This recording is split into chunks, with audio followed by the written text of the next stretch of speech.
My name is Jasu Kanwar. I am from BSc CMS. I am going to tell about the lazy girl story by the Jennifer Byron.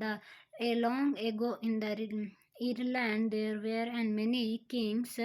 There were and many kings' live daughter. When the daughter was and young, she was and very delicate. So the mother never asked her to do any work.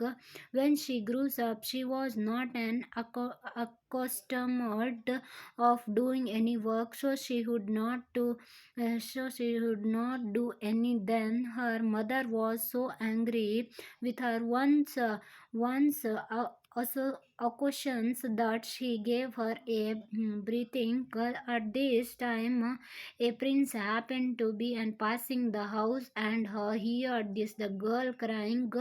He went to the house and asked why was she crying. The mother was ashamed, so she said that she beat her because she was doing too much work on her. Hearing this, the prince asked her to let her go to the place and she would be very useful. At first the mother pretended to that she could not live without her, but at last she pursued her to let her with him. Then the brought in the coach to the place. When they arrived at the palace, the prince brought the girl to the queen.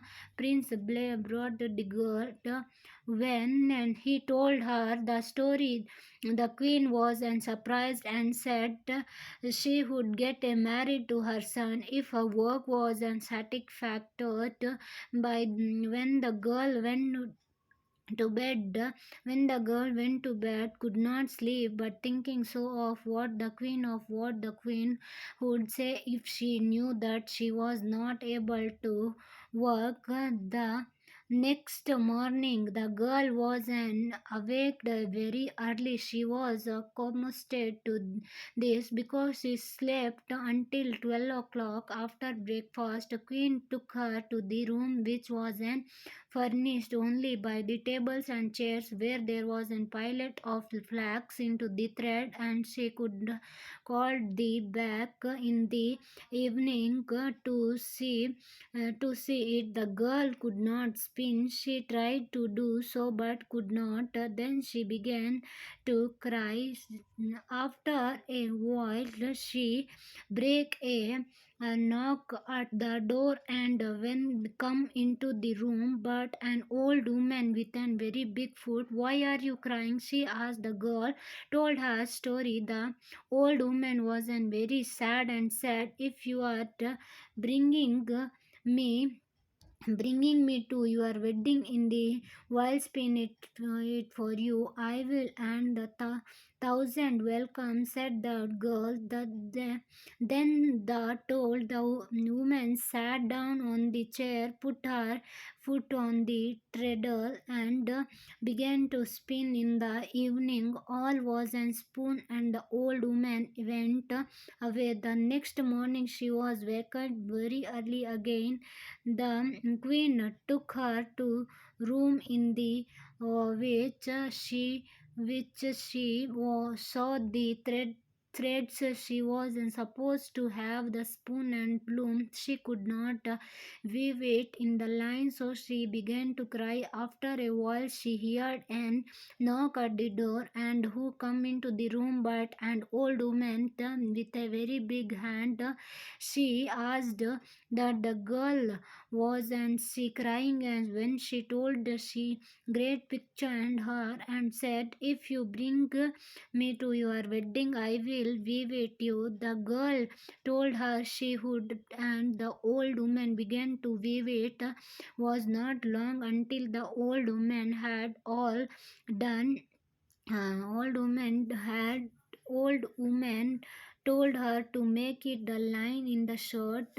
The After she could not make him them, so began to cry. After a while, she heard a knock that the door was, and who came into the room but old woman with a very big nose. She asked the same request as the other two, began to make it shirts out of the line. It was not long until she had finished the. She went away.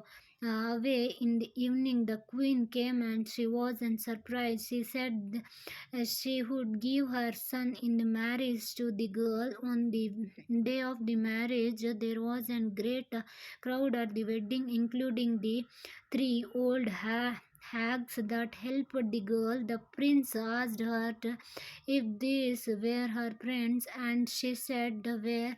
As soon as she got the opportunity, he went to the three old hags and said to the first, "Why is your foot so big?" "Well," she said, "when I was young, I got married to a very cruel man who kept me and spinning all the days of my life, and all this blood of my body went into my foot." "And why is your hand so big?" asked her the prince of the second. "My story is the same," she said, "only that I was kept and waving until the blood of my body went into my foot." "And why is your nose so big?" asked the prince of the second. "There was her husbands were all right comparing to the mine," said the third, "kept me and swing all these days of my life until all the blood in my head went into my nose."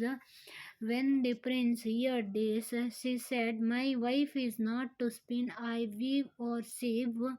The new queen lived very happy for many years afterwards, and soon learned to be a good housekeeper. People said that it wasn't fairies that did not work to the her, because her mother used it to swap and leave a can of and fresh water on the table before she went to the bed. Thank you.